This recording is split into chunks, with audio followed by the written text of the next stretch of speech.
مسجد نبوی کے قریب کچھ جگہیں خالی تھیں، تو بنو سلمہ کے لوگ چاہتے تھے کہ مسجد نبوی کے قریب منتقل ہو جائیں۔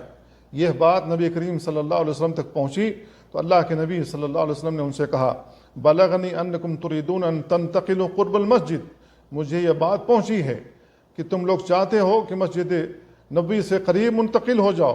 قالوا نعم یا رسول اللہ، تو انہوں نے کہا ہاں اللہ کے نبی ایسی بات ضرور ہے۔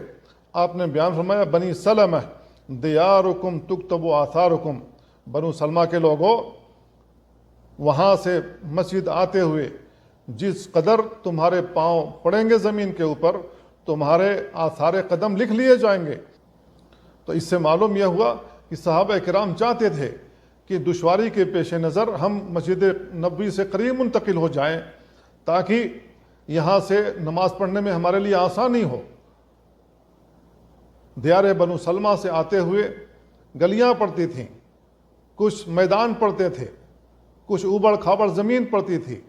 تو ایسی صورت میں اس پریشانی سے بچنے کے لیے وہ چاہتے تھے کہ مسجد نبوی سے قریب منتقل ہو جائیں گے تو سکون کے ساتھ، اطمینان کے ساتھ اور آسانی کے ساتھ نماز پڑھیں گے۔ اللہ کے نبی صلی اللہ علیہ وسلم کی باتیں سن لیا کریں گے، جو کچھ بھی اللہ کے نبی صلی اللہ علیہ وسلم یہاں بیان فرمائیں گے۔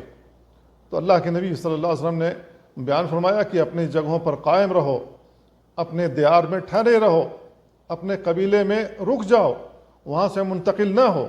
وہاں سے آتے ہوئے تمہارے جتنے بھی قدم مسجد نبوی آتے ہوئے پڑیں گے، ہر قدم کے بدلے تمہیں نیکیاں دی جائیں گی۔ اللہ کے نبی صلی اللہ علیہ وسلم نے انہیں جب یہ بشارت سنائی تو ان لوگوں نے منتقل ہونے کا اپنا ارادہ ترک کر دیا۔